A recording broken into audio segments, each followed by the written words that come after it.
Theresa May has been accused of putting her fear of being toppled by Tory Brexiteers above tackling acid and knife attacks after a key Commons vote on crime-fighting legislation was shelved.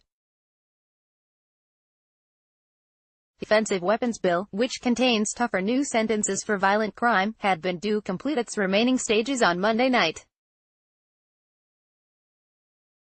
But it was withdrawn at the last minute amid worries that several of her backbenchers would rebel against the government.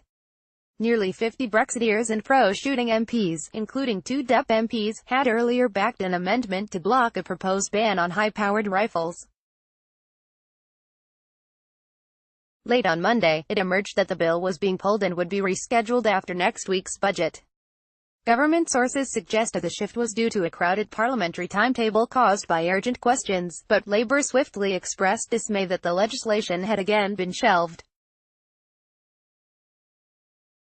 The plans had already been delayed by a week for similar reasons, and amid skepticism that May didn't want to do anything to upset Brexiteers in her party during sensitive talks with Brussels.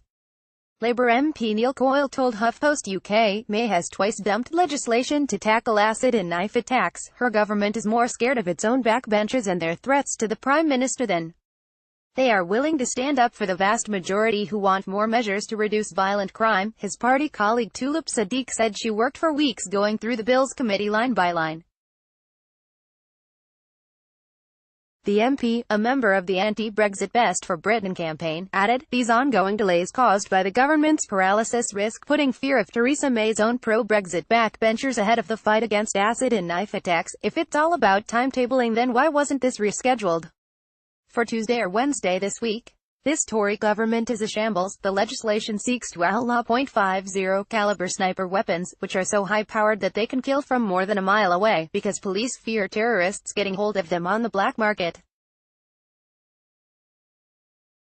Earlier this year, Tory veteran Geoffrey Clifton Brown argued the weapons were too heavy to be used for criminal purposes and banning them would be disproportionate and discriminate against law-abiding, licensed gun owners. Shadow Policing Minister Louise Hay said, for the second week running, legislation intended to respond to the surge in violent crime has been pulled thanks to Tory shambles over Brexit. This is symptomatic of a Tory government that is in chaos and unable to govern in the national interest. The move came as May also sidestepped another Tory rebellion by pledging to make the UK's proposals for the Irish border after Brexit legally binding, claiming it would render the EU's own plan unnecessary.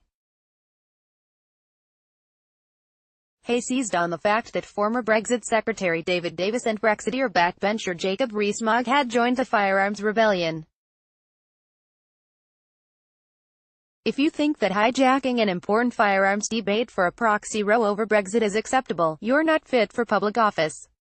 https://t.co/Briornleyb, Louise Hay MP, @Lou Hay, October 22, 2018. If you think that hijacking an important firearms debate for a proxy row over Brexit is acceptable, you're not fit for public office, she tweeted.